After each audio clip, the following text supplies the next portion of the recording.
আমরা সবাই নারুটো সিরিজের সবচেয়ে শক্তিশালী ক্যারেক্টারকে চিনি, কিন্তু সবচেয়ে ধনী ক্যারেক্টার কে সেটা কি তোমরা জানো? নারুটো সিরিজের মধ্যে এমন কিছু ক্যারেক্টার রয়েছে যারা চাইলে পুরো একটা গ্রাম কিনে ফেলতে পারে। তুমি হয়তো ভাবছো নারুটো বা সাসকে হয়তো সবচেয়ে বেশি ধনী, কিন্তু আসল সত্য সম্পূর্ণ আলাদা। আজ আমরা দেখবো নারুটো ইউনিভার্সের টপ 10 রিচেস্ট ক্যারেক্টারকে। ভিডিওটি শেষ পর্যন্ত দেখো, কারণ 7 নম্বরে থাকা ক্যারেক্টারটি তোমার ধারণা বাইরে। তাহলে চলো শুরু করা যাক।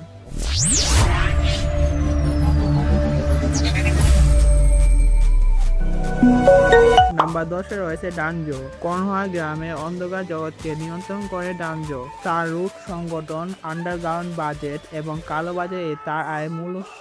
বিভিন্ন দেশে অবৈধ অস্ত্র ব্যবসা, গোপন মিশন এবং কোনোহা সাময়িক বাজারে একটা বড় অংশ নিজের নিয়ন্ত্রণে রেখে নিজের অর্থনৈতিক শক্তিশালী সাম্রাজ্য গড়ে তুলেছিল।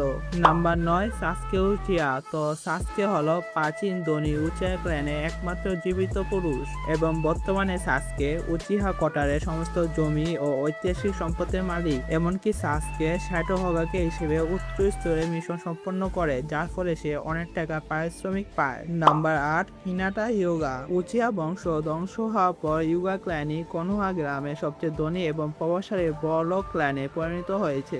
ইয়োগা বংশের প্রধান শাখার বড় মেয়ে হওয়ায় হিনাটা বিশাল পারিবারিক সম্পত্তি, জমি ও রাজকীয় তহবিলের অংশীদার। নাম্বার 7, সুনাডে। তো সুনাডে হলো কোনোহার পঞ্চম হোকাগে।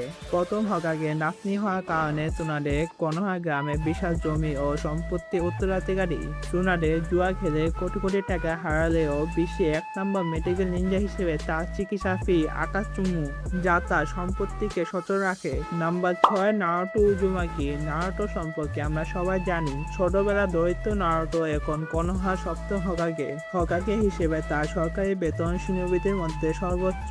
এছাড়া ফোর্থ গ্রেড নিনজা জয়ের পর নারুটো পুরো বিশ্বে হিরো হয়ে যায়। বিভিন্ন দেশের সাথে কূটনৈতিক চুক্তি ও বিজ্ঞাপন থেকে পাওয়া লভ্যাংশ তার পরিবারকে অত্যন্ত ধনী ও আধুনিক লাইফস্টাইল দিয়েছে।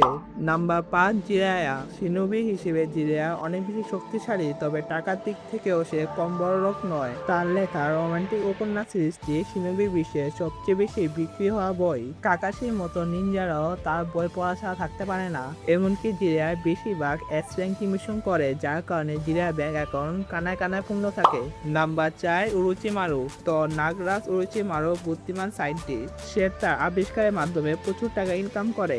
এছাড়াও তার কাছে একটা নিনজা জ্ঞান রয়েছে, যার থেকে সে টাকা পেয়ে থাকে। এমনকি পুরো পৃথিবী জুড়ে উরুচিমারুর কাছে ডজন খানেক গোপন হাইটেক ল্যাবরেটরি রয়েছে।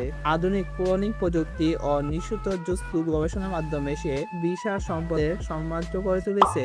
নাম্বার 3, কাকুজা। কাকুজা হলো আকস্তুকের একজন সদস্য, যে প্রায় 100 বছর ধরে বেঁচে থাকায় বাউন্টিং হান্টিং একরকম কালোবাজার থেকে রমরমা ব্যবসা করে। বড় বড় সৈন্যবৃত্তি হত্যা করে কালোবাজারে তাদের মৃতদেহ বিক্রি করে কাকুজা বিশাল ব্যক্তিগত সম্পত্তির মালিক হয়েছে। টাকার প্রতি তার লোভ ছিল সীমাহীন।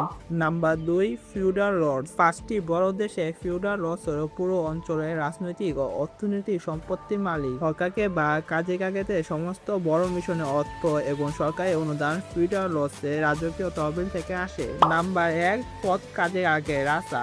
নিজে ম্যাগনেটিক জুৎসুর মাধ্যমে মরুভূমি বালু থেকে সোনা আলাদা করতে পারে রাসা। সোনাকান্ত গ্রামে যখন অর্থনৈতিক দোষ পড়েছিল, তখন তিনি সোনা বের করে গ্রামের কোষাগার সচল রেখেছিলেন। রাসা হলো পুরো নারুটো ইউনিভার্সের সবচেয়ে বড়লোক ব্যক্তি এবং শিনোবি। তো ভাইগণ, এরাই ছিল নারুটো ইউনিভার্সের সেরা 10 জন রিচেস্ট শিনোবি। ভিডিওটি ভালো লাগলে অবশ্যই ভিডিওটি লাইক করো। চ্যানেল নতুন হলে চ্যানেলটিকে সাবস্ক্রাইব করে পাশে বেল আইকনটি অন করে রাখো। আপনাদের সাথে দেখা হবে এই ধরনের নতুন ভিডিওতে। ততদিন পর্যন্ত সবাই সুস্থ থাকবেন, ভালো থাকবেন। আল্লাহ হাফেজ।